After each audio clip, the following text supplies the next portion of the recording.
Okay, so American Psycho, a definitive cinema classic to be sure. Most of us have seen it, and I'm pretty sure everyone has at least heard of it at this point. Hell, even younger generations know of its existence thanks to the plethora of Bateman memes. Nice voice break there. A phenomena I like to call the Breaking Bad effect. But I digress. The point is that the film is famously held in high regards by many, and rightfully so. Based on the novel of the same name, it's by far one of the best character studies ever put onto screen, with Christian Bale absolutely nailing the portrayal of ever-complex and fascinating figure Patrick Bateman. A man whom the audience is made to just utterly despise because of his narcissism, misogyny, murderous intent, yet simultaneously pity due to his lack of sanity and fragile ego. There's only one major problem with the film I can think of, though to be fair, it's swiftly taken care of, so I can't really complain much. Sigma male memes aside, it's just a solid film. So how does one follow up such an acclaimed legacy? Well, the answer is you don't. You shouldn't. American Psycho is a decent standalone film. That's all there is to it. In an ideal world, it would remain that way, but unfortunately, we wouldn't be here if that was the case, now would we? Ladies and gentlemen, though mostly gentlemen, I present to you American Psycho 2. What's up everyone, it's Shane from Maximum Quality Content here. There's a trash movie on the horizon, and without delay, let's just get this nightmare over with. Jesus Christ, I mean, where do I even begin? American Psycho 2 is a sequel, I guess, to the first film. I mean, that's what you'd assume given the 2 on the end, but it's American Psycho in name only. This movie has practically nothing to do with the first entry, whatsoever. I mean, Patrick Bateman makes a semi-appearance in the first 5 minutes, and his name is dropped quite a bit throughout, just to remind the audience that what they're watching is extremely, tangentially, loosely related to the first movie. Aside from that blade-thin commonality, there's absolutely nothing. And it's not just in terms of narrative either. It applies to literally every aspect of this film. How it's shot, the tone, the kills. I mean, there's zero resemblance between the two. Look, I'm the type of guy that is, overall positive about movies, to be fair. Even in the rankest piece of garbage, there can be, a nugget of gold, but like, it's just not in this movie. There is literally nothing redeemable about this piece of trash, and it's not just that it's a bad movie, it's the fact that it craps all over the legacy of the original classic. I think it's about time we dove into the unending depraved abyss that is this film, starting with, you guessed it, the plot. The movie begins at the scene of a crime, an imminent murder at the hands of none other than Patrick. His victims this time around, a babysitter and the kid she's supposed to be taking care of, whom we'll later know as Rachel Newman. Kind of weird considering his usual kill pool consists of hookers, homeless and randos that can't be tied back to him, but yeah, I'll take it. However, before the deed can be done, the little girl breaks free of her bindings and kills him with an ice pick.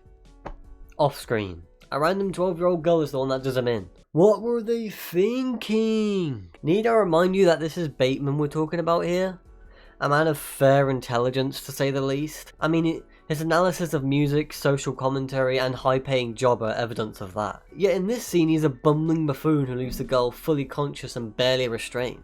A mistake you'd expect from the Sawyer family, not bloody Patrick Bateman. I mean, sure, he did go crazy at the end of the first film, but American Psycho 2 implies he went back to well thought out and planned murder methods. Something we shouldn't have had an answer to in the first place, by the way. One of the strengths of the ending in the original movie was the ambiguity. After rethinking his existence, what did Patrick do? Did he spiral further into madness? Was he more careful about who he killed? Did he even start killing again at all? We don't know. It was supposed to be a point of speculation. I mean, just another reason why this piece of crap shouldn't exist in the first place. So that horrible opening scene is followed up by an equally horrible narration by the protagonist. A grown-up Rachel Newman, now in college, played by Mila Kunis, who essentially spoon-feeds you the plot in lieu of actually, showing it. American Psycho 1 also had narration. Now just imagine it was 10 times more dull and 10 times more often, and congratulations, you have a sequel. Patrick Bateman's inner monologue would often describe the most pointless everyday occurrences in excruciating detail, like during the business card scene and more infamously his morning routine. While they don't further the plot, they do clue us in as to what kind of person Patrick is, hence why this movie is such a praised character study. Hearing him talk in depth about the many skincare products he uses and the and workouts he does every day shows the audience just how much Patrick is laser focused on the illusion of being a normal person and blending in with society. On the other hand, there is just nothing like this in American Psycho 2. It all consists of Mila Kunis regurgitating the plot with the occasional joke, I guess, thrown in for a good measure. Because this is meant to be a dark comedy, I think, though that's not one of the genres listed when you Google it, but I digress. We'll touch on that a bit later. Anyway, the plot revolves around Rachel, who studies criminology at college with ambitions to work for the FBI. Fortunately, an opportunity presents itself, with a job opening for a teaching assistant position working alongside Professor Starkman, a former FBI agent played by William Shatner of all people. I mean, I guess work at Enterprise ain't what it used to be. Unfortunately, that position is being coveted by other students, some of which are more likely to land the position than she is. So naturally, she goes around murdering the competition so she can get that sweet, sweet FBI job. Yeah, that's the absurd premise of the movie, and I'm at a loss for words. It's just stupid and lame, okay?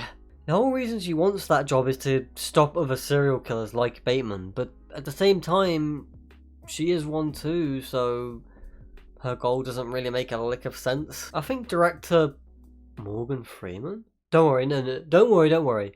Not that one. There's no way he would put his name on a turd of this magnitude. Anyway, I think Freeman was trying to send some sort of message here, though I have zero clue as to what it could be. Is he trying to say that people going after serial killers are just as deranged and dedicated themselves? I mean, sure, I could roll with that, but this film's depiction of this is just, I don't know, a tad bit extreme. Besides, I'm spitballing here. More than likely there was no intended meaning whatsoever, or metaphor, or anything really. I'm just grasping at invisible straws. Rachel's motivations and goals just make no damn sense, and if you couldn't tell already, she's just a terrible character overall. For starters, Rachel has no redeeming qualities. Even Patrick, being the cold-hearted monster that he was, still had charisma. You could understand his grievances with society, the populace, and hell, even get behind some of the core values that he espouses. We are barely given a window into what kind of person Rachel is, and what she's all about, which is just fucking ludicrous considering her inner monologue and narration make up the vast majority of the bloody movie. All we know is that she desperately wants this job, and that's it. Oh, and I guess they want you to think that she's some sort of social outcast, but that doesn't really make sense either, because there's multiple scenes where she's interacting with people, bantering and making jokes just fine, so yeah. Another fail. Before I move on with the rest of the so-called story, I need to address one of the major issues with this movie. Probably the biggest issue aside from, its insulting stain on the first film. You see, American Psycho 2 suffers from a sort of identity crisis. To elaborate, it feels like the movie doesn't know what the hell it wants to be, in terms of genre and tone. The two aspects that highlight this the most are the kill/horror, if you can even call it that, and the questionable soundtrack which permeates this movie like a deadly disease. For a slasher movie, there really isn't much slashing going on. All of the kills take place off screen and happen almost instantaneously with little to no blood whatsoever. I know this was a low budget straight to DVD affair, but could they really not afford a bottle of ketchup? This movie is so tame when it comes to violence and disturbing imagery, especially compared to the prior entry. So it's not even worth watching just to see some brutal murders and action take place. The only death we actually see is one scene where Rachel somehow strangles a kid with a condom. Not sure how that works, but it's a thing, I guess. And it's just as silly but not as entertaining as you think it would be. Still, that's the best kill in the movie. The rest of them are complete and utter garbage. There's actually two identical murders in this film, where Rachel lifts up a knife in the exact same dramatic way, plunges it into the victim, they scream, and then sharp cut to the next scene, as if nothing even happened. But most egregious of all is Professor Starkman's death. Spoilers. As he just clumsily falls out of the window. Pretty anticlimactic considering the importance of his character. Again, I have to compare this to the first film because remember, this is supposed to be a sequel lest you forget. The most infamous murder in American Psycho 1 is when Bateman kills Paul Allen with an axe. We don't see it directly happen, but that's more than made up for with the agonising minutes of build-up and anticipation which inevitably pays off. This kind of build-up and payoff, or in other words the necessary components to make a thrilling, intense murder scene, are just non-existent in American Psycho 2.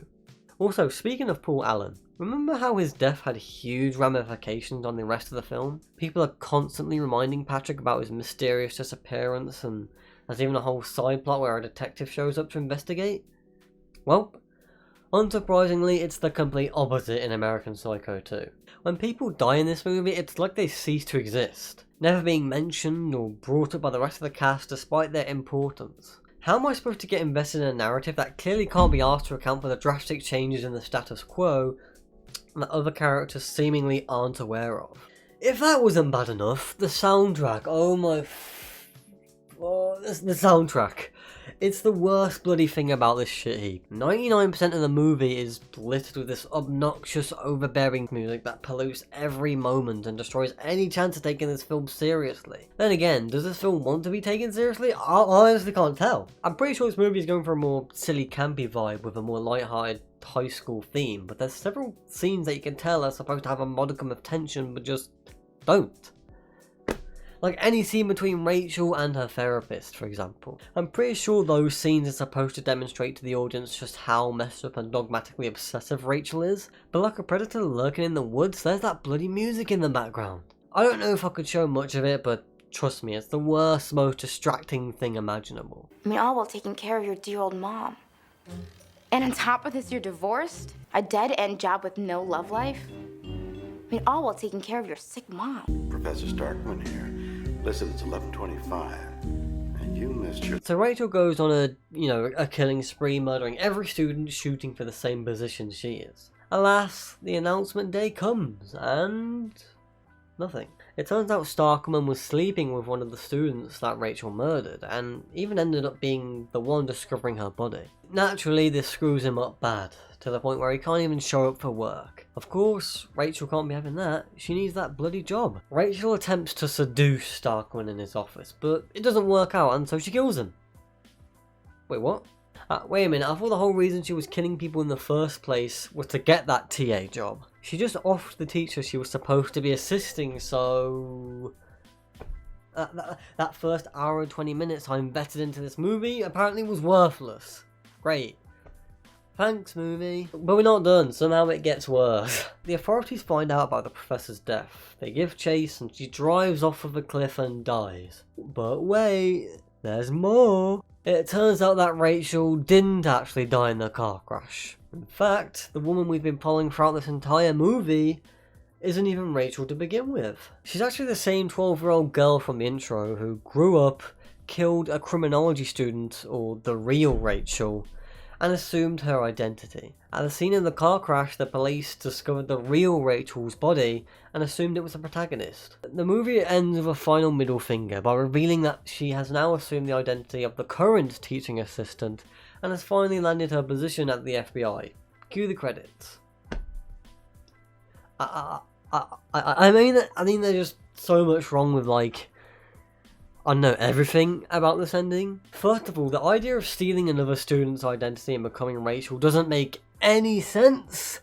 I mean, you're telling me that none of the teachers or students or anyone remembered the real Rachel and what she looked like and acted like or anything like that. What makes it so much worse is that at one point in the movie, the protagonist's real parents show up to her college, and through some bizarre shenanigans, they never figure out that she's studying there under a different name.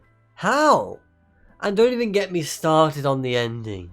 I mean, you mean to tell me that this entire time she could have just waited until the teaching assistant got a job in the FBI and then kill her? What was the point of the movie then? Why did she waste years of her life at college studying for positions she ultimately didn't need in the first place? All of this unfunny dark humor, all of these lame ass kills, all of this nails on a chalkboard soundtrack, it was all for fucking nothing apparently. Why? Why did I waste my time making this video? It's not like I'm warning others to not see this film, because no one was gonna watch it in the first place, obviously. It's not like I'm going to get tons of views or traction. I mean, American Psycho 2 isn't exactly a trending topic. That's 90 minutes of my life I'm never getting back. Actually, add the amount of time I spent making this video, and that's hours. Hours! Wasted on nothing. Have some more chicken. Have some more pie. Have some more chicken. Have some more pie. Have some more chicken. Have some more pie. It doesn't matter if it's boiled or fried. Have some more chicken. Have some more pie. Have some more chicken. Have some more pie. Have some more chicken. Have some more pie. It doesn't matter if it's boiled or fried.